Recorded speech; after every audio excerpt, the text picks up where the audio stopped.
Can you introduce yourself? Hi, I'm ChatGPT. Great to have you on the show. So today we're talking a lot about AI image generation. If you could give one tip to a small business owner about creating images with AI, what would that tip be? Start small and specific. Use it for rough drafts and concepts, not finished brand assets. Treat it like a sketch pad, not a printing press. That's great advice. Anything that a small business owner should definitely avoid doing? Yeah. Don't use AI images you can't trace or have rights to for things like logos or anything legal or regulated. And don't skip human review. If it touches your brand, customers, or compliance, you want a human sanity check. That's really good advice. Well, thanks very much for your help. Happy to help. And good luck with the episode. This is AI with Kai. Practical AI for real business leaders. We break down what matters, talk with people using AI in real businesses, and share one idea you can use right away. Hey, everybody. It's another great day to talk about AI. I'm your host, Kai Gray, along with producer extraordinaire, Tim Scott. Hey, happy to be riding along. Excellent. Well, if you're new around here, the show is for small business owners. No degree required. We just talk about AI. We share what's working, and we give you the stuff you can actually use in your business this week. Real quick, before we get into it, we've got a free guide over at aiwithkai.com. The link's in the description. And if you hit follow wherever you're listening, that helps us out a lot. All right, let's get into this week's episode. Tim, have you ever used AI to create an image? Oh, absolutely. What kind of images? If they're a little spicy, you don't have to say. Just last week's episode, I took a pic of you and Wes Cootie on my phone. Oh, that's right. And then I dropped that image in ChatGPT. I remember looking at that thinking, that looks different. I don't remember that. Yeah. Very cool. So today we are going to be talking about using AI for image generation. And this is something that I think a lot of people do, but we want to get into how to do it more efficiently and especially for your business. So most business owners think AI image tools require design skill or quote unquote prompt engineering. They don't. And I want to go through that today with everyone and see how you can use it in your business. Let's think about it this way. This is not about replacing your designer for the big stuff. And this is a very important distinction. Designers are still a key component to your marketing program, but AI is there to help you with the high volume, small stuff, right? Think about like the seasonal promos and the menu inserts and we're hiring graphics, or in our case, the social media posts for AI with Kai, or the LAAI social media posts, things like that.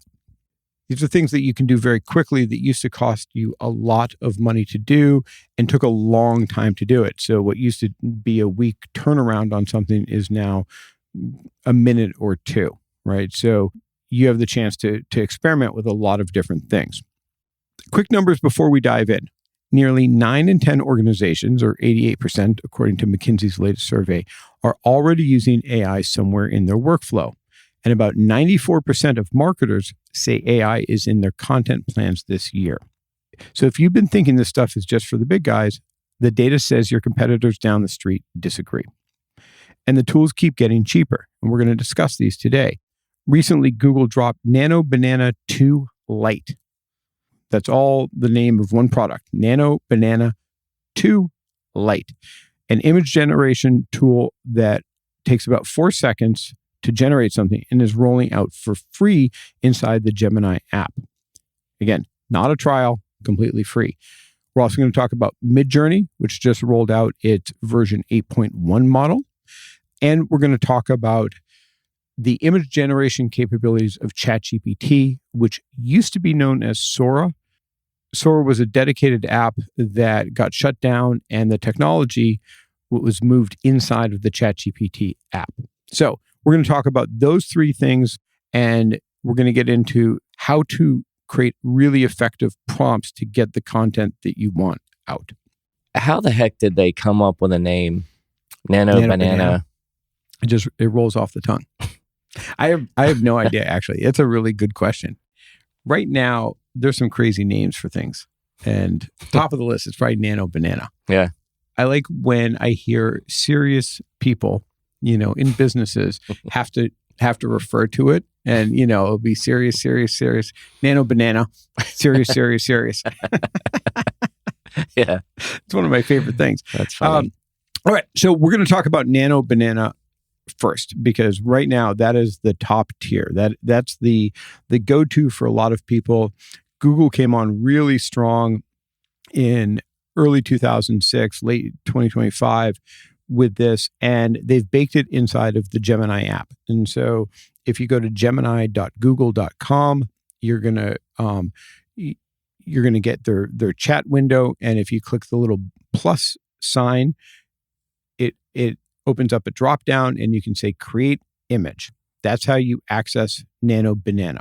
It is right now far and away the best overall tool that you can use. There's 3 tiers to NanoBanana. There is a pro tier, that's their flagship. It produces 4K videos. It's best in class. It has the best legible text. It can even create sort of paragraphs within an image, and it can be translated into many other languages. There is NanoBanana 2, which we just talked about a little bit, and there's now NanoBanana 2 Lite. Those 2 second versions are really have to do with speed and quality. I would suggest that they're all very good. Pro will take longer, and I do tend to set my stuff on Pro for default, but I don't see a lot of difference between the 3. So I think some of it is going to be user taste. So when you go there and you try to create an image, maybe try it in the Pro, Banana 2, Banana 2 Lite, and see which one works best for you. The good news is if your business is a Google Workspace account, you get this for free. You get the Pro stuff for free. Even if you're not a Workspace account and you just have a Gmail address and you want to use the personal stuff, you can still use NanoBanana for free. A couple things that are important. There are some limits to NanoBanana, particularly on the free side. So 20 images a day. They all have a visible sparkle watermark. If you've created an image with NanoBanana, you're going to see in the bottom right a little watermark. The Pro version is $19.99 a month. You get 100 images a day, no more watermark. It's more designed for professional users. Next up, I want to talk a little bit about ChatGPT, or OpenAI's GPT Image 2. And we'll call this a eulogy for Sora. So a long time ago, back a whole year ago, Sora was the king. Sora was able to do images and videos, and they were spectacular because, in the dark ages of AI image generation, we had the 6-fingered person. If you remember, like the easiest way to tell an AI generated image was to look at the fingers, because it just had real trouble with fingers and toes and things like that. Everyone would have, 6 or more fingers. Sora figured that out. But what Sora actually did, which was the most helpful for small businesses, was that it got text correct. And it instantly became the top dog in this. And the thing that it did really well was it handled text really well. So now you could create a very photorealistic image with signage that said what you wanted to. And if you had a logo, you could put your logo on things and it would understand what to do. And Sora for a long time was the king.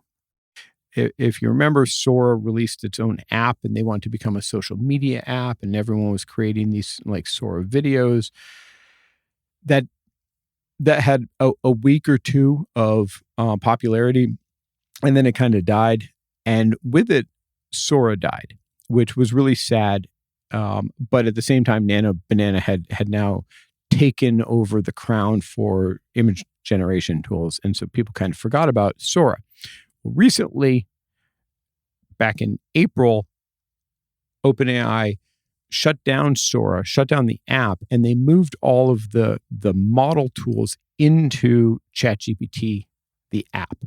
And it's now called GPT Image 2, but it's not something you access independently. It's something that you you just ask ChatGPT to create an image, and it will call on the old Sora model and do it. And it does a very, very good job. The next tool that I want to touch on is Midjourney. Midjourney just came out with their model 8.1. If you used to use Midjourney and then you stopped, this is a reason to go back and try it again. If you've never ever used it, I would encourage you to, because I think these are the kind of things that are important to experiment with and see which ones you like best. V8 fixed Midjourney's historic weakness, which was mostly text, which didn't render properly. They too had an issue with fingers and toes and ears and noses and all that good stuff.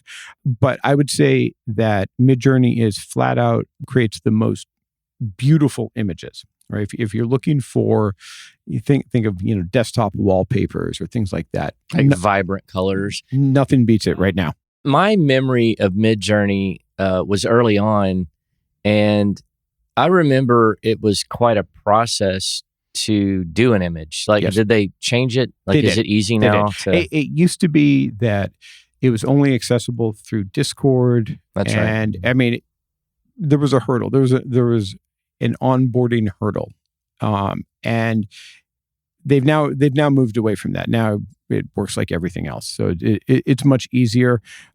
There's more kind of fine print. So, for instance, if your company does over $1 million in revenue, their pro plans do not give you commercial rights. There's some other things that you might want to look at, but for all intents and purposes, you can use it, and you should definitely try it out. It's really good. So a couple things to understand. Each tool speaks a slightly different dialect, right? So same brief, different prompt. ChatGPT and NanoBanana want conversational prose, as in brief it like a human artist. So full sentences. Midjourney wants structured stylistic prompts with parameters. Think of a GPT-style prompt. So a GPT-style prompt literally falls in Midjourney and vice versa, which is exactly why you let the LLM translate your brief into the target tool's dialect. So what this means is that the way that Gemini or ChatGPT want things is a flowing sentence. Think of a paragraph, whereas Midjourney wants things as a bullet list. So when you have AI write your prompt, it already knows that and can build your prompt in the way that it's best consumed by the image generation tool. Wow. So each LLM benefits from how your prompt is structured. That's correct. Wow. I learned something new today. Good. I've just been throwing the same prompt in everything. Here's an example of one. Subject plus action plus setting plus compositions plus style. So things like lighting, golden hour, soft window light, and then camera detail, show, shallow depth of field, and then color mood. I would say that lighting is probably the single most important thing that gets left out for all of these. It has the biggest impact. If you say you want something, golden hour lighting, it's going to be dramatically better than if you leave out that detail. If you're a photographer and you understand lenses and focal points and things like that, you can use all of the same nomenclature for photography in image generation. So if you want something that mimics a 35 millimeter lens or a 50 millimeter lens, and you want certain styles that you're used to in photography, you can use the same terminologies that you use in photography. They all translate very well into image generation things. The using AI to write your prompt. Mm-hmm. We talked about that in an earlier episode. Yep. I think it was a Playbook, right? Yep. I remember that the other day. I was trying to create an image for a real estate agent. I dabble in real estate. It's kind of a family business. Shout out to my mom, Jan Scott, if you need to buy a house or a property. So she listed a interesting double lot in Old Town Daphne near the bay. And so the lots are really weird, right? They're just houses everywhere, the lines and stuff. So So I got the plat and put it in ChatGPT, and I wanted to try to get a kind of a rendered idea of what a house would look like on there. That's a great idea. It was amazing. Yeah. It took a little work. Like I was just fighting with it, right? Because it would be like 95% perfect. Like the house is beautiful. I'm just like, oh my God, like I want to buy this lot, Right. And then the detached garage would be on the lot next door. And I'm like, okay. So I'm fighting with this for like 30 minutes. In my mind, I'm thinking eventually it's going to spit out something that I can use. And it's like, then it would get the garage right. Then the house would be right. I mean, it's just like on and on and on. And then I remembered, I was like, that episode that Kai talked about, let AI write your prompt.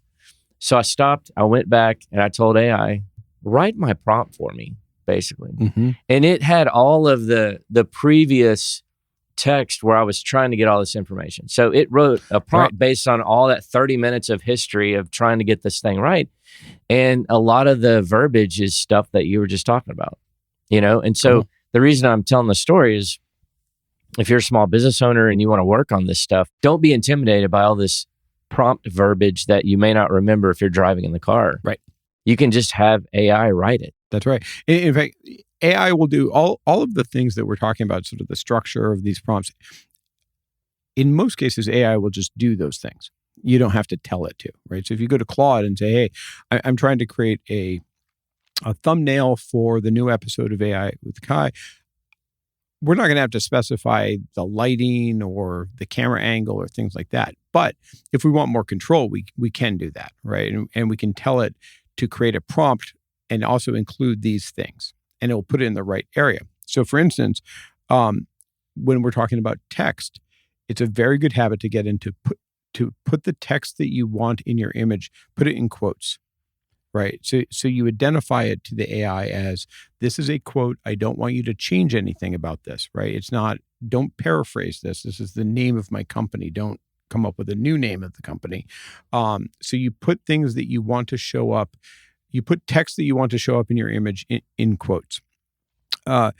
Another trick, put things in the order of importance that you want them. If you want the formatting to be, it has to be sort of a certain size for LinkedIn or Facebook or something like that. That needs to go first, right? If that's a non-negotiable, it goes first. If golden hour lighting is a non-negotiable, it has to be in the image, that goes first, right? That's the idea. And so you may have 6 or 7 parameters or options. Put those in their importance, in order of importance. Oh, cool. I'll give you some examples, and then we're gonna work on our own. So, a product shot, for instance. So if you're marketing a product of some kind, a prompt may look like, quote, a photorealistic photo of a mason jar of homemade hot sauce on a rustic pine table. Sliced peppers scattered nearby, soft window light from the left, 50 millimeter lens, shallow depth of field, warm natural color grade. So that's a lot of the things that we just talked about.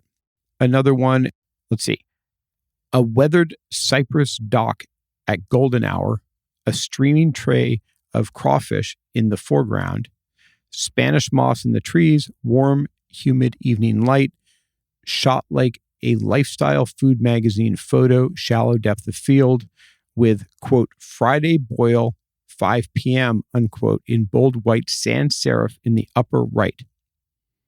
So we all know what this is going to look like, right? Sort of a crawfish boil, but giving it all of that direction is going to really optimize your chances of getting something that you really like on the first shot.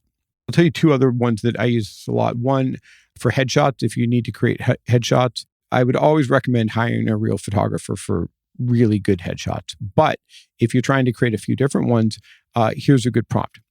Quote, using my attached photo, and this is where you upload a photo of yourself. Using my attached photo, keep my face, hair, and expression exactly the same. Replace the background with a softly blurred downtown storefront. Fix the harsh fluorescent lighting to soft, natural daylight and keep it looking like a real photo, not retouched. So in that case, you want something that is identical to you. It's your face, and it's not adding a smile. It's not adding, a quizzical look to you, something like that. It's just really changing the background. Where I use something very similar to that is for video conferencing backgrounds. So I have 4 or 5 where I will go in, I will upload an existing background that I use and say, oh, could you add this or this or this, or change the camera angle or do something like that. And so if you're on a lot of video calls, have AI create backgrounds for you with your company logo, with the setting that you want, whatever you're interested in. No, that's a great idea. I want to touch on very quickly commercial rights, because a lot of people have questions about this. And I think this is important. You own what you make on ChatGPT, Gemini, the paid Midjourney, Canva paid, basically anything you pay for in a monthly subscription, you own what you make. So very important. However, you may not be able to copyright it. The Supreme Court let stand a case that purely AI-generated images have no copyright protection. So a competitor could reuse your ad image. So just something to consider when you're making the stuff, when you're putting it out, that you own it, but it could be reused potentially because you can't copyright it. One little trick here is that real human editing and arrangement restores protection. So let's say you create an image in ChatGPT, and then you take that image and you put it into Photoshop and you tweak it a little bit. You now restore your protection. Oh, okay. So just something to keep in mind.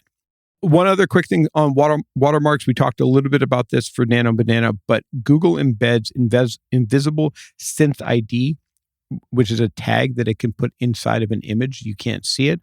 SynthID is becoming sort of the standard for this sort of thing. So they put a SynthID in everything. ChatGPT images carry C2PA credentials and SynthID.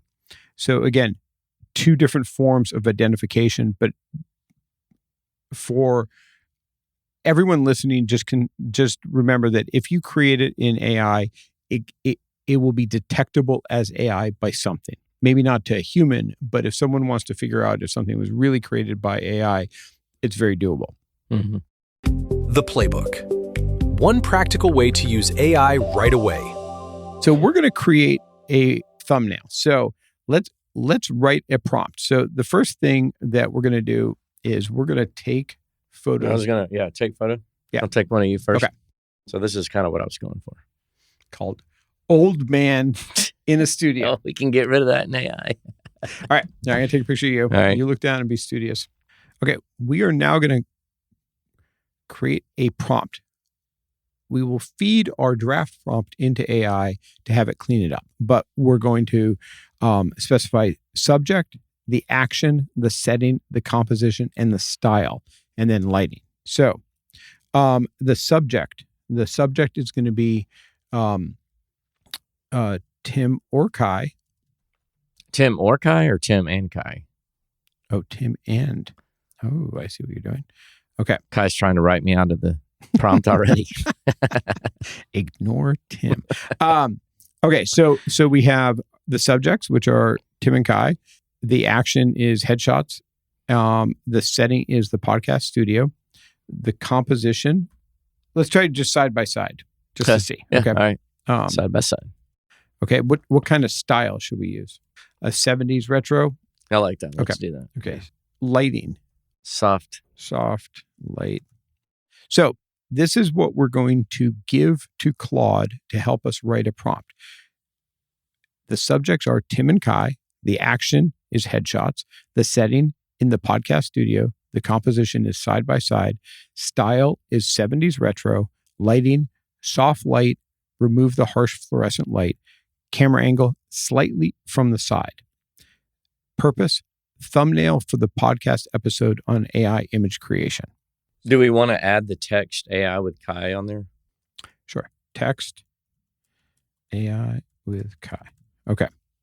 So I'm going to take this and I'm going to go over to Claude I'm going to start a new chat, and I'm going to say, please help create a prompt for NanoBanana. So you're having Claude write the prompt for NanoBanana. Yes. Okay. But I'm using everything we just came up with in that structure. Mm-hmm. And it is using the new Fable 5 model within the Claude desktop app. Mm-hmm. Here's the prompt it came up with.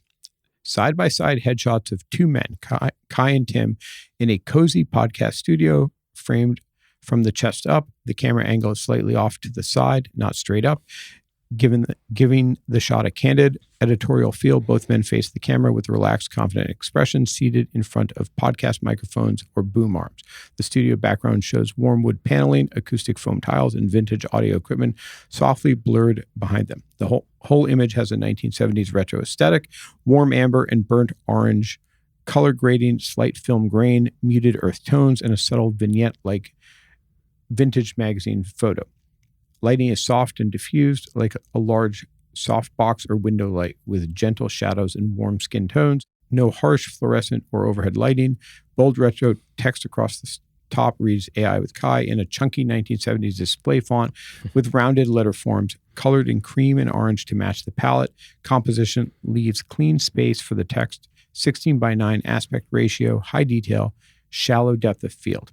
So it added a bunch of things that we did not specify. Yeah. So what we will do now is we are going to paste this prompt into, first we're going to do into ChatGPT. We'll do 16:9, then we'll do a square. Got it. Okay. And then we'll also go over to Gemini and we'll hit the plus button. We'll say create an image and we'll paste the exact same thing. All right, listeners, it is back and let's have a look here. Well, if you've ever seen the show, That 70s Show, you will recognize this graphic. So I would say out of the two, ChatGPT is the winner. Midjourney has proven to be very difficult. I would say NanoBanana did a good job, but we don't really look like ourselves, even though we gave it photos. I look more like myself. Tim doesn't look anything like himself, which is weird. And there's a lot of equipment behind us. ChatGPT did a very good job. Wow, that's kind of cool. Yeah. It looks like us. Basically the same styling, same type of font, same coloring and things like that. It's a little more realistic. There's not as much equipment in our background. And it's definitely, I think, the one we would go with. Yeah. All right. So that's cool. I mean, it did a really good job, I have to say. Yeah. Well, folks, that's going to do it for today. I hope everyone got something out of today's deep dive into AI image creation. If this was useful for you, if you learned something, you can find more of it on YouTube at AI with Kai Podcast. So go check that out. Hit follow on the show if you haven't yet. And if you got a friend who runs a small business or is just curious about AI, send them our way. We'd appreciate it. And don't forget to check out our AI-generated thumbnail for this episode. Let us know what you think. All right. Take care, everybody. For more episodes, practical tools, and business insights, visit aiwithkai.com. Follow the show wherever you listen to podcasts and share it with someone building a business on the Gulf Coast.